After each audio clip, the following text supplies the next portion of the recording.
వివిధ ఛానల్లో. మళ్ళీ ఇంకోసారి చెప్పిందే చెప్పి చరిత్ర చరణం కింద మాట్లాడవలసి రావటం అనేది నాకు కూడా బాధగా ఉంది. ఇమ్మీడియట్ గా సిబిఐ డైరెక్టర్ ఎవరైతే ఉంటాడో అతను ఈ కేసు మేము చేయలేము, మా వల్ల కాదు, మా దగ్గర అంత శక్తి సామర్థ్యాలు లేవు, 6 ఏళ్ళైనా మేము దోషుల్ని శిక్షించలేకపోతున్నాం, ఫైనల్ ఛార్జ్ షీటు వేయలేకపోతున్నాం సుప్రీంకోర్టుకి, తెల్లారుజామున 3ంటికి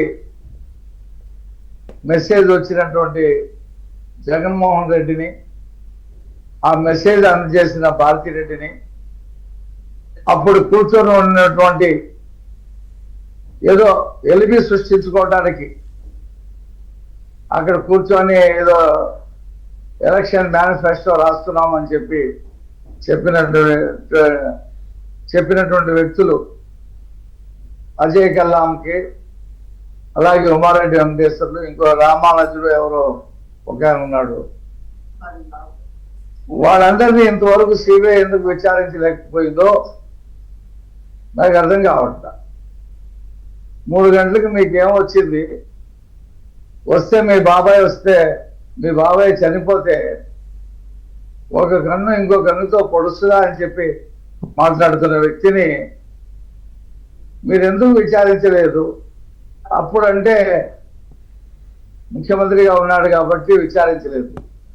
మరి జార్ఖండ్ ముఖ్యమంత్రిని విచారించారుగా, ఢిల్లీ ముఖ్యమంత్రిని మళ్ళీ విచారిస్తున్నారుగా, జైల్లో పెట్టి మళ్ళీ రమ్మంటున్నారుగా ఈడీకి. మరి సిబిఐ ఎందుకు జగన్మోహన్ రెడ్డిని మరి మీరు తెలియటంతో ఏం చేశారు? ఎవరితో మాట్లాడారు? మీకు ఎవరు చెప్పారు? మరి గుండెపోటని ప్రచారం చేస్తున్నటువంటి మీ పత్రిక, మీ ఛానల్ ఏ బేస్ మీద గుండెపోటు అని చెప్పారు? మరి ఆ తర్వాత చంద్రబాబు నాయుడు గారు చంపించారని ఆయన బొమ్మేసి ఆయన చేతిలో కత్తి పెట్టి రక్తం కారుతుండగా కత్తి పట్టుకున్నట్టు మీరు ప్రచురణ చేశారు. ఏ బేస్లో మీరు ప్రచురణ చేశారు అని భారతిరెడ్డి గారిని, దానికి చీఫ్ ఎడిటర్గా ఉన్నటువంటి వ్యక్తుల్ని ఎందుకు విచారించలేకపోయింది? మీరు కేసులు వేయొచ్చు కదా సార్. ఈ విధంగా మీ పార్టీ అధినేత ప్రస్తుత ముఖ్యమంత్రి గారి పైన, మా పార్టీ అధినేతకున్న ఉదార స్వభావం వల్లనే ఇది జరిగింది. ఆ రోజే ఆయన ముఖ్యమంత్రిగా ఉన్నాడు. 1,000 కోట్లు డెఫినేషన్ సూట్ వేస్తుంటే, ఒకటి, రెండోది క్రిమినల్ కేసు కూడా వేయాలా? అంటే గ్యాగ్ ఆర్డర్ తెచ్చుకున్నారు లేండి. అప్పుడైతే ప్రస్తుతం వెంటనే గ్యాగ్ ఆర్డర్ దేని మీద ఏం మాట్లాడవద్దని, మాట్లాడొద్దని, ఎన్నికల ప్రచారంలో చెప్పొద్దని, కానీ కేసే వచ్చి కదా మరి వేయాలి కదా. మరి ఎందుకు చంద్రబాబు నాయుడు గారు అంత ఉదార స్వభావం కలిగినటువంటి వ్యక్తి మరి ఇప్పటికి కూడా దానికి సంబంధించి కేసు లేదనుకుంటాను. ఇప్పుడు కూడా ఏమొచ్చునో ఏదో మరి సుబ్బారావు గారు చెప్పాలి, 1 సంవత్సరం లోపల వేయాలని ఏదో ఉన్నట్టుంది దానికి. మరి ఇప్పుడు ఏమొచ్చునో కాదో తెలియదు. నాకైతే లాలో అంత ప్రావీణ్యం లేదు. మరి చివరికి ఇవాళ సిబిఐని నేను ఒకటే క్వశ్చన్ అడుగుతున్నాను.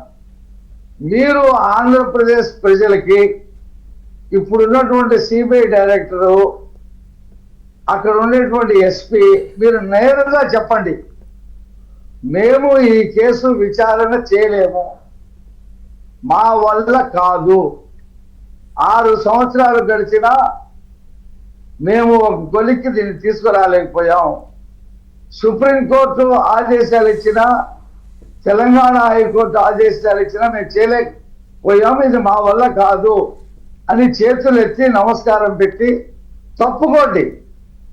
తప్పుకుంటే మరి ఏం జరుగుతుందో చూద్దాం. ఆంధ్రప్రదేశ్ ప్రభుత్వమే దీన్ని టేకప్ చేస్తుందా, ఏం జరుగుతుందో చూద్దాం. మరి కేంద్ర హోంమంత్రి సిబిఐ ఇలాగ చెప్పిన తర్వాత ఏం చెప్తాడో విందాం. ఎందుకంటే భారతదేశంలో అందరికీ ఒక న్యాయం, జగన్మోహన్ రెడ్డి కుటుంబానికి ఒక న్యాయం జరుగుతుంది కదా. 12 సంవత్సరాలు సిబిఐ కోర్టులో డిశ్చార్జ్ పిటిషన్ రావు, ఆధారాలతో నమోదైన ఈడీ కేసు ముందుకెళ్ళదు, వివేకానంద రెడ్డి కేసు అసలు ఎప్పటికీ ట్రైల్కి వస్తుందో చెప్పలేమని తెలంగాణ హైకోర్టు జడ్జి స్వయంగా వ్యాఖ్యానించాడు. 6 చనిపోయారు. రంగన్న విషపూరితమైనటువంటి ఇంజక్షన్ ఇవ్వడం వల్ల చనిపోయాడని నిన్న మొన్న నివేదిక వచ్చింది. అంతకుముందు చనిపోయినటువంటి గంగాధర్ రెడ్డి కానీ వాళ్ళు కూడా చంపించబడ్డారు. ఇలా సిరీస్ హత్యలు జరుగుతూ ఉన్నాయి. గతంలో